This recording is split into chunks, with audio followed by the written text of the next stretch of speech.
También tenemos el lenguaje formal y el lenguaje informal.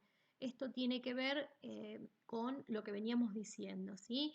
El momento en que vamos a usar uno u otro lenguaje lo determina la restricción discursiva.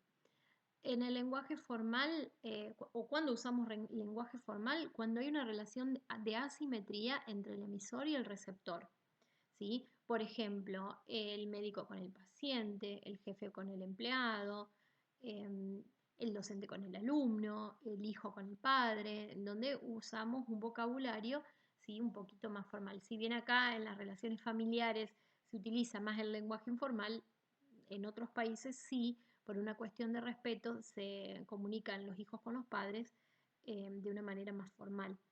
Y el lenguaje informal es el lenguaje cotidiano, el que usamos todos los días con nuestros familiares, nuestros hermanos, amigos, etc. La actividad número 2. Fíjense que tenemos en el apartado A, yo tengo un mensaje, por ejemplo, tengo que canalizarlo, y tengo dos posibles destinatarios. Uno es un paciente, un adulto mayor o un paciente mayor, y el otro es un niño. ¿Cómo voy a redactar ese mensaje teniendo en cuenta ese destinatario? Vuelven a aparecer acá las restricciones discursivas. Por ejemplo, con el adulto mayor voy a utilizar un lenguaje formal, con el niño voy a utilizar un lenguaje informal, ¿sí? Fíjense, claramente es una restricción discursiva. Yo no empleo el mismo mensaje de acuerdo al destinatario que tenga, ¿sí? Lo escriben, redactan ese mismo mensaje, cómo se lo dirían al paciente mayor y cómo se lo dirían al niño. Y qué tipo de canal utilizarían, ¿está? Bueno, en el caso del primer ejemplo, eh, es claro, los otros sí pueden cambiar. Y después en el apartado B dice, el lenguaje utilizado en la mayoría de los mensajes de texto de WhatsApp se corresponde más con las características de un lenguaje oral o de un lenguaje escrito. ¿Por qué? Cuando nosotros mandamos un mensaje de texto de WhatsApp, obviamente, claramente es un mensaje escrito, por lo cual la lógica nos diría que ese mensaje de texto debería presentar las características o debería ser similar a las características del lenguaje escrito. Pero ¿esto realmente se cumple o no? ¿Y por qué? ¿Sí? Es lo que tienen que responder ahí en esa actividad. Las funciones del lenguaje es el último tema. Siempre que nosotros nos comunicamos con alguien, tenemos un objetivo, queremos lograr algo. Nosotros nos comunicamos con alguien para lograr algo. Ese objetivo que nosotros tenemos, ese fin que nosotros tenemos para comunicarnos, son las funciones del lenguaje, ¿sí? Por ejemplo, nosotros nos comunicamos con alguien para transmitir información, para expresar nuestros sentimientos, para tratar de convencer a alguien de algo, para ver si el otro nos está escuchando o no, para explicarle algo del uso del idioma o para crear belleza con las palabras. ¿Sí? Vamos a ir desglosando este cuadrito. La función referencial o informativa es cuando nosotros nos comunicamos con otra persona para transmitir información.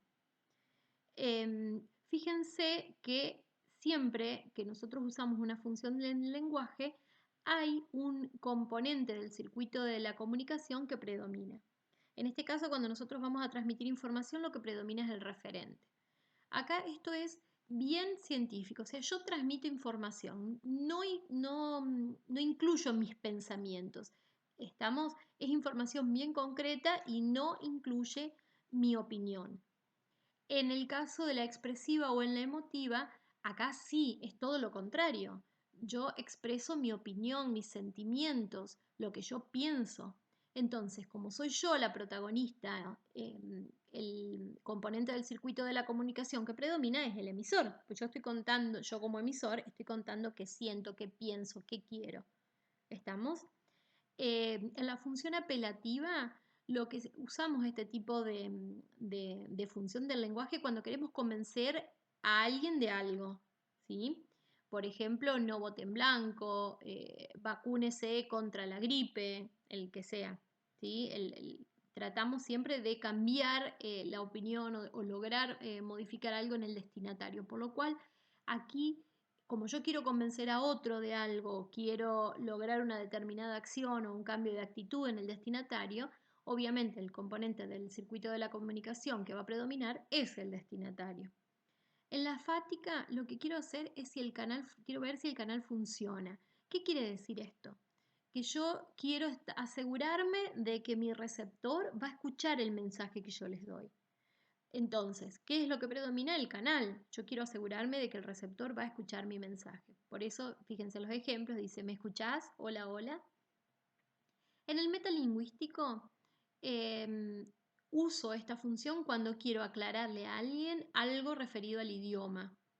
Por lo cual, si es algo referido al idioma, el componente del circuito de la comunicación que va a predominar es el código, porque estoy hablando del idioma. Por ejemplo, ahí fíjense, yo puse ejemplos tontos. Elefante se escribe sin H o medicamento es sinónimo de remedio. Yo estoy hablando del idioma, estoy explicando el uso del idioma, por eso es metalingüístico.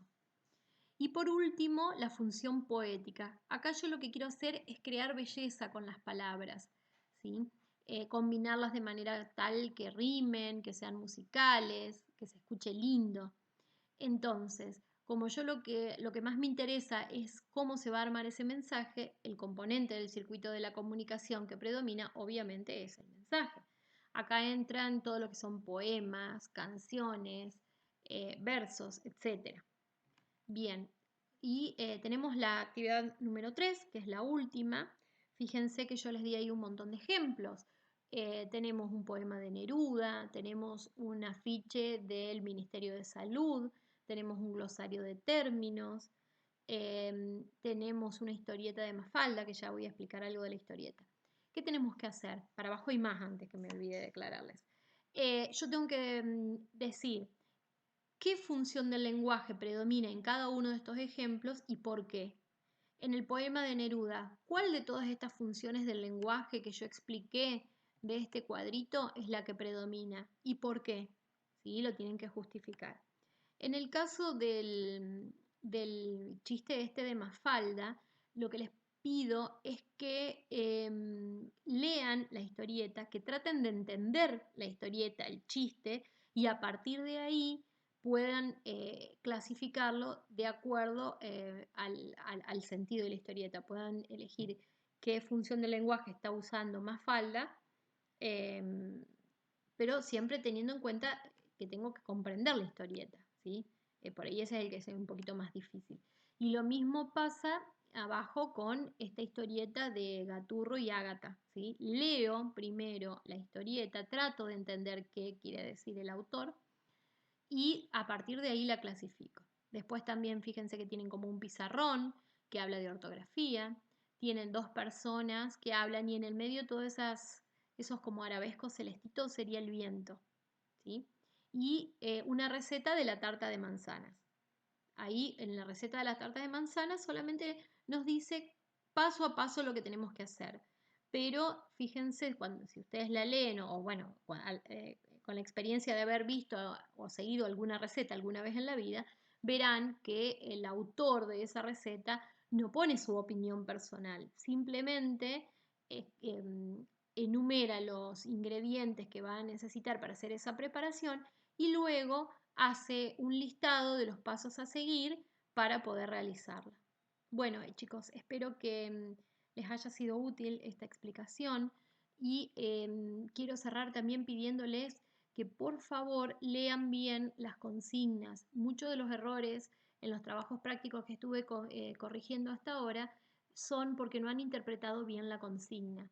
El otro día cuando hicimos el grupo de Zoom, lo que les decía a los alumnos que se habían conectado es que siempre tienen que ver, fíjense que en la consigna siempre hay verbos, acciones. Eso es lo primero que tengo que ver, ¿sí? Por ejemplo, acá dice expresa qué función del lenguaje. Entonces, eso es lo que yo tengo que hacer, eso es lo que me pide. Y ver el contexto. Si me dice en cada ejemplo, esos ejemplos son los que están abajo, no tengo que buscar uno yo cualquiera, sino que se refieren a los que están ahí abajo. O por ejemplo, en la actividad número 2, Dice, escribir los siguientes mensajes a los destinatarios. Entonces, ¿qué tendré que hacer? ¿Citar ejemplos? No, tengo que escribir mensajes. Eso es lo que me está diciendo. Me fijo qué verbo está usado y qué dice. Y entonces a partir de ahí respondo esa actividad. Bueno, espero que les haya sido útil y nos vemos pronto en una de nuestras clases de Zoom. Chao, buenas noches.